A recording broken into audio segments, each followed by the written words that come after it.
Chapter 41. Moby-Dick. I, Ishmael, was one of that crew. My shouts had gone up with the rest. My oath had been welded with theirs, and stronger I shouted, and more did I hammer and clinch my oath because of the dread in my soul. A wild, mystical, sympathetical feeling was in me. Ahab's quenchless feud seemed mine. With greedy ears I learned the history of that murderous monster, against whom I and all the others had taken our oaths of violence and revenge. For some time past, though at intervals only, the unaccompanied, secluded white whale had haunted those uncivilized seas, mostly frequented by the sperm whale fishermen. But not all of them knew of his existence. Only a few of them, comparatively, had knowingly seen him, while the number who as yet had actually and knowingly given battle to him was small indeed. For, owing to the large number of whale cruisers, the disorderly way they were sprinkled over the entire watery circumference, many of them adventurously pushing their quest along solitary latitudes, so as seldom or never, for a whole 12-month or more on a stretch, to encounter a single news-telling sail of any sort, the inordinate length of each separate voyage, the irregularity of the times of sailing from home. All these, with other circumstances, direct and indirect, long obstructed the spread through the whole worldwide whaling fleet of the special individualizing tidings concerning Moby-Dick. It was hardly to be doubted that several vessels reported to have encountered, at such or such a time, or on such or such a meridian, a sperm whale of uncommon magnitude and malignity, which whale, after doing great mischief to his assailants, had completely escaped them. To some minds, it was not an unfair presumption, I say, that the whale in question must have been no other than Moby-Dick. Yet, as of late, the sperm whale fishery had been marked by various and not unfrequent instances of great ferocity, cunning, and malice in the monster attacked. Therefore it was that those who by accident ignorantly gave battle to Moby-Dick. Such hunters, perhaps, for the most part, were content to ascribe the peculiar terror he bred, more, as it were, to the perils of the sperm whale fishery at large, than to the individual cause. In that way, mostly, the disastrous encounter between Ahab and the whale had hitherto been popularly regarded. And as for those who, previously hearing of the white whale, by chance caught sight of him, in the beginning of the thing they had, every one of them, almost, as boldly and fearlessly lowered for him as for any other whale of that species. But at length, such calamities did ensue in these assaults, not restricted to sprained wrists and ankles, broken limbs or devouring amputations, but fatal to the last degree of fatality. Those repeated disastrous repulses all accumulating and piling their terrors upon Moby-Dick. Those things had gone far to shake the fortitude of many brave hunters, to whom the story of the white whale had eventually come. Nor did wild rumors of all sorts fail to exaggerate, and still the more horrify, the true histories of these deadly encounters. For not only do fabulous rumors naturally grow out of the very body of all surprising, terrible events, as the smitten tree gives birth to its fungi, but in maritime life, far more than in that of terra firma, wild rumors abound, wherever there is any adequate reality for them to cling to. And as the sea surpasses the land in this matter, so the whale fishery surpasses every other sort of maritime life in the wonderfulness and fearfulness of the rumors which sometimes circulate there. For not only are whalemen as a body unexempt from that ignorance and superstitiousness hereditary to all sailors, but of all sailors they are by all odds the most directly brought into contact with whatever is appallingly astonishing in the sea. Face to face they not only eye its greatest marvels, but hand to jaw, give battle to them. Alone, in such remotest waters, that though you sailed 1,000 miles and passed 1,000 shores, you would not come to any chiselled hearthstone, or aught hospitable beneath that part of the sun. In such latitudes and longitudes, pursuing to such a calling as he does, the whaleman is wrapped by influences, all tending to make his fancy pregnant with many a mighty birth. No wonder, then, that ever-gathering volume from the mere transit over the widest watery spaces. The outblown rumours of the white whale did in the end incorporate with themselves all manner of morbid hints, and half-formed fetal suggestions of supernatural agencies, which eventually invested Moby-Dick with new terrors unborrowed from anything that visibly appears. So that in many cases such a panic did he finally strike, that few who by those rumours at least had heard of the white whale, few of those hunters were willing to encounter the perils of his jaw. But there were still other and more vital practical influences at work. Not even at the present day has the original prestige of the sperm whale, as fearfully distinguished from all other species of the Leviathan, died out of the minds of the whalemen as a body. There are those this day among them who, though intelligent and courageous enough in offering battle to the Greenland or right whale, would perhaps, either from professional inexperience or incompetency or timidity, decline a contest with the sperm whale. At any rate, there are plenty of whalemen, especially among those whaling nations not sailing under the American flag, who have never hostilely encountered the sperm whale, but whose sole knowledge of the Leviathan is restricted to the ignoble monster primitively pursued in the north. Seated on their hatches, these men will hearken with a childish fireside interest and awe to the wild, strange tales of southern whaling. Nor is the pre-eminent tremendousness of the great sperm whale anywhere more feelingly comprehended than on board of those prows which stem him. And as if the now tested reality of his might had in former legendary times thrown its shadow before it, we find some book naturalists, Olassen and Povelson, declaring the sperm whale not only to be a consternation to every other creature in the sea, but also to be so incredibly ferocious as continually to be athirst for human blood. Nor even down to so late a time as Cuvier's were these or almost similar impressions effaced. For in his natural history the Baron himself affirms that at sight of the sperm whale, all fish, sharks included, are struck with the most lively terrors, and often in the precipitancy of their flight dash themselves against the rocks with such violence as to cause instantaneous death. And however the general experiences in the fishery may amend such reports as these, yet in their full terribleness, even to the bloodthirsty item of Povelson, the superstitious belief in them is, in some vicissitudes of their vocation, revived in the minds of the hunters, so that overawed by the rumours and portents concerning him, not a few of the fishermen recalled, in reference to Moby-Dick, the earlier days of the sperm whale fishery, when it was oftentimes hard to induce long-practised right whalemen to embark in the perils of this new and daring warfare. Such men protesting that although other leviathans might be hopefully pursued, yet to chase and point lance at such an apparition as the sperm whale was not for mortal man. That to attempt it would be inevitably to be torn into a quick eternity. On this head, there are some remarkable documents that may be consulted. Nevertheless, some there were who even in the face of these things were ready to give chase to Moby-Dick, and a still greater number who, chancing only to hear of him distantly and vaguely, without the specific details of any certain calamity, and without superstitious accompaniments, were sufficiently hardy not to flee from the battle if offered. One of the wild suggestions referred to as at last coming to be linked with the white whale in the minds of the superstitiously inclined was the unearthly conceit that Moby-Dick was ubiquitous, that he had actually been encountered in opposite latitudes at one and the same instant of time. Nor, credulous as such minds must have been, was this conceit altogether without some faint show of superstitious probability.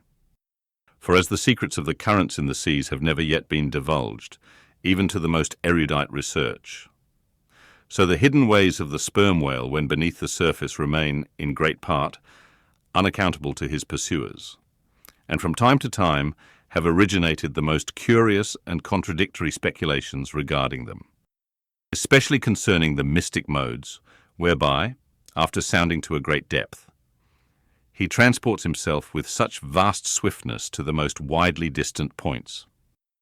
It is a thing well known to both American and English whale ships, and as well a thing placed upon authoritative record years ago by Scoresby, that some whales have been captured far north in the Pacific, in whose bodies have been found the barbs of harpoons darted in the Greenland seas. Nor is it to be gainsaid that in some of these instances it has been declared that the interval of time between the two assaults could not have exceeded very many days. Hence, by inference, it has been believed by some whalemen that the Norwest Passage, so long a problem to man, was never a problem to the whale. So that here, in the real living experience of living men, the prodigies, related in old times, of the inland Strelo mountain in Portugal, near whose top there was said to be a lake in which the wrecks of ships floated up to the surface, and that still more wonderful story of the Arethusa fountain near Syracuse, whose waters were believed to have come from the Holy Land by an underground passage. These fabulous narrations are almost fully equalled by the realities of the whalemen. Forced into familiarity, then, with such prodigies as these, and knowing that after repeated intrepid assaults, the white whale had escaped alive, it cannot be much matter of surprise that some whalemen should go still further in their superstitions, declaring Moby-Dick not only ubiquitous, but immortal, for immortality is but ubiquity in time, that though groves of spears should be planted in his flanks, he would still swim away unharmed, or if indeed he should ever be made to spout thick blood, such a sight would be but a ghastly deception. For again, in unensanguined billows, hundreds of leagues away, his unsullied jet would once more be seen. But even stripped of these supernatural surmisings, there was enough in the earthly make and incontestable character of the monster to strike the imagination with unwonted power. For it was not so much his uncommon bulk that so much distinguished him from other sperm whales, but, as was elsewhere thrown out, a peculiar snow-white wrinkled forehead and a high, pyramidical white hump. These were his prominent features, the tokens whereby, even in the limitless, uncharted seas, he revealed his identity, at a long distance, to those who knew him. The rest of his body was so streaked and spotted and marbled with the same shrouded hue that in the end he had gained his distinctive appellation of the white whale, a name, indeed, literally justified by his vivid aspect, when seen gliding at high noon through a dark blue sea, leaving a Milky Way wake of creamy foam, all spangled with golden gleamings. Nor was it his unwonted magnitude, nor his remarkable hue, nor yet his deformed lower jaw, that so much invested the whale with natural terror as that unexampled intelligent malignity which, according to specific accounts, he had over and over again evinced in his assaults. More than all, his treacherous retreats struck more of dismay than perhaps aught else. For when swimming before his exulting pursuers with every apparent symptom of alarm, he had several times been known to turn round suddenly, and bearing down upon them, either stave their boats to splinters or drive them back in consternation to their ship. Already several fatalities had attended his chase, but those similar disasters, however little bruited ashore, were by no means unusual in the fishery. Yet in most instances such seemed the white whale's infernal aforethought of ferocity, that every dismembering or death that he caused was not wholly regarded as having been inflicted by an unintelligent agent. Judge, then, to what pitches of inflamed, distracted fury the minds of his more desperate hunters were impelled, when amid the chips of chewed boats and the sinking limbs of torn comrades, they swam out of the white curds of the whale's direful wrath into the serene, exasperating sunlight that smiled on as if at a birth or a bridal. His 3 boats stove around him, and oars and men both whirling in the eddies. One captain, seizing the line-knife from his broken prow, had dashed at the whale as an Arkansas duelist at his foe, blindly seeking with a 6-inch blade to reach the fathom-deep life of the whale. That captain was Ahab. And then it was that, suddenly sweeping his sickle-shaped lower jaw beneath him, Moby-Dick had reaped away Ahab's leg, as a mower a blade of grass in the field. No turbaned Turk, no hired Venetian or Malay, could have smote him with more seeming malice. Small reason was there to doubt, then, that ever since that almost fatal encounter, Ahab had cherished a wild vindictiveness against the whale, all the more fell for that in his frantic morbidness he at last came to identify with him, not only all his bodily woes, but all his intellectual and spiritual exasperations. The white whale swam before him as the monomaniac incarnation of all those malicious agencies which some deep men feel eating in them, till they are left living on with half a heart and half a lung. That intangible malignity which has been from the beginning, to whose dominion even the modern Christians ascribe one half of the world's, which the ancient Ophites of the East reverenced in their statue devil. Ahab did not fall down and worship it like them, but deliriously transferring its idea to the abhorred white whale, he pitted himself, all mutilated, against it. All that most maddens and torments, all that stirs up the lees of things, all truth with malice in it, all that cracks the sinews and cakes the brain, all the subtle demonisms of life and thought, all evil to crazy Ahab were visibly personified and made practically assailable in Moby-Dick. He piled upon the whale's white hump the sum of all the general rage and hate felt by his whole race from Adam down, and then, as if his chest had been a mortar, he burst his hot heart's shell upon it. It is not probable that this monomania in him took its instant rise at the precise time of his bodily dismemberment. Then, in darting at the monster, knife in hand, he had but given loose to a sudden, passionate corporal animosity, and when he received the stroke that tore him, he probably but felt the agonizing bodily laceration, but nothing more. Yet, when by this collision forced to turn towards home, and for long months of days and weeks, Ahab and Anguish lay stretched together in one hammock, rounding in midwinter that dreary, howling Patagonian cape, then it was that his torn body and gashed soul bled into one another, and so interfusing made him mad. That it was only then, on the homeward voyage, after the encounter, that the final monomania seized him, seems all but certain from the fact that, at intervals during the passage, he was a raving lunatic, and though unlimbed of a leg, yet such vital strength yet lurked in his Egyptian chest, and was moreover intensified by his delirium, that his mates were forced to lace him fast, even there, as he sailed, raving in his hammock. In a straitjacket, he swung to the mad rockings of the gales, and when running into more sufferable latitudes, the ship, with mild stunsails spread, floated across the tranquil tropics, and to all appearances the old man's delirium seemed left behind him with the Cape Horn swells, and he came forth from his dark den into the blessed light and air. Even then, when he bore that firm, collected front, however pale, and issued his calm orders once again, and his mates thanked God the direful madness was now gone. Even then Ahab, in his hidden self, raved on. Human madness is oftentimes a cunning and most feline thing. When you think it fled, it may have but become transfigured into some still subtler form. Ahab's full lunacy subsided not, but deepeningly contracted, like the unabated Hudson, when that noble Northman flows narrowly, but unfathomably through the Highland Gorge. But, as in his narrow-flowing monomania, not one jot of Ahab's broad madness had been left behind. So in that broad madness, not one jot of his great natural intellect had perished. That before living agent now became the living instrument.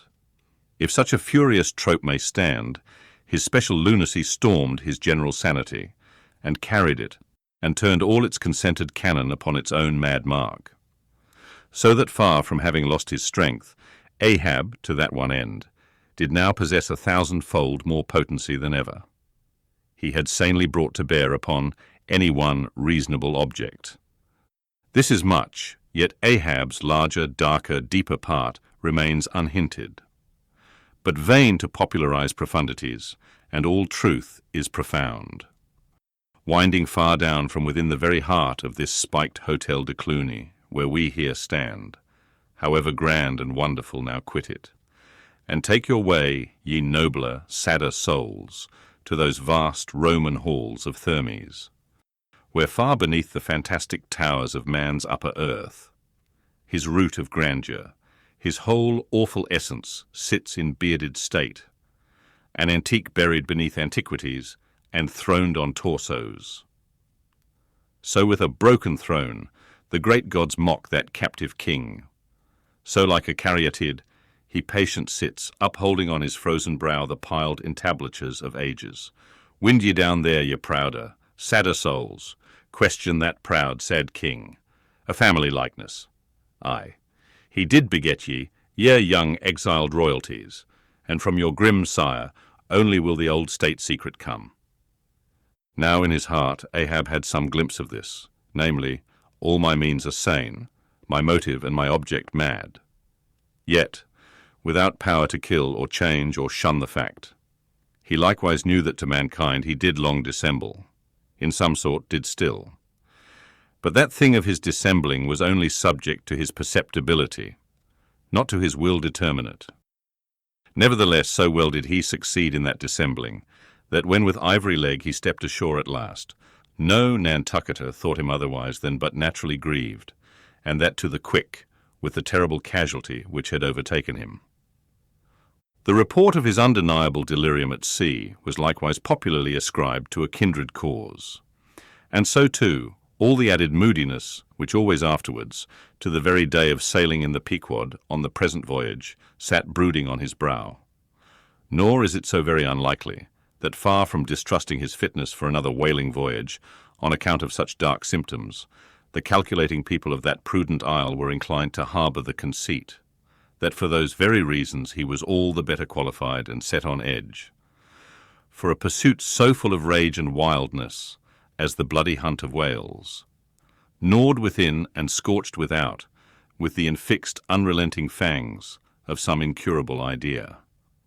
Such an one, could he be found, would seem the very man to dart his iron and lift his lance against the most appalling of all brutes.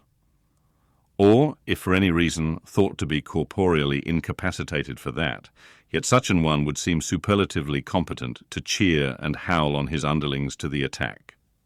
But be all this as it may, certain it is, that with the mad secret of his unabated rage bolted up and keyed in him, Ahab had purposely sailed upon the present voyage with the one only and all-engrossing object of hunting the white whale. Had any one of his old acquaintances on shore but half dreamed of what was lurking in him then, how soon would their aghast and righteous souls have wrenched the ship from such a fiendish man? They were bent on profitable cruises, the profit to be counted down in dollars from the mint. He was intent on an audacious, immitigable, and supernatural revenge. Here, then, was this grey-headed, ungodly old man, chasing with curses a Job's whale round the world, at the head of a crew, too, chiefly made up of mongrel renegades and castaways and cannibals, morally enfeebled also by the incompetence of mere unaided virtue or right-mindedness in Starbuck, the invulnerable jollity of indifference and recklessness in Stubb, and the pervading mediocrity in Flask. Such a crew, so officered, seemed specially picked and packed by some infernal fatality to help him to his monomaniac revenge. How it was that they so aboundingly responded to the old man's ire, by what evil magic their souls were possessed, that at times his hate seemed almost theirs. The white whale as much their insufferable foe as his. How all this came to be, what the white whale was to them, or how to their unconscious understandings, also in some dim, unsuspected way, he might have seemed the gliding great demon of the seas of life. All this to explain would be to dive deeper than Ishmael can go. The subterranean miner that works in us all, how can one tell whither leads his shaft by the ever-shifting, muffled sound of his pick? Who does not feel the irresistible arm drag? What skiff in tow of a 74 can stand still? For one, I gave myself up to the abandonment of the time and the place. But while yet all a rush to encounter the whale, could see naught in that brute but the deadliest ill.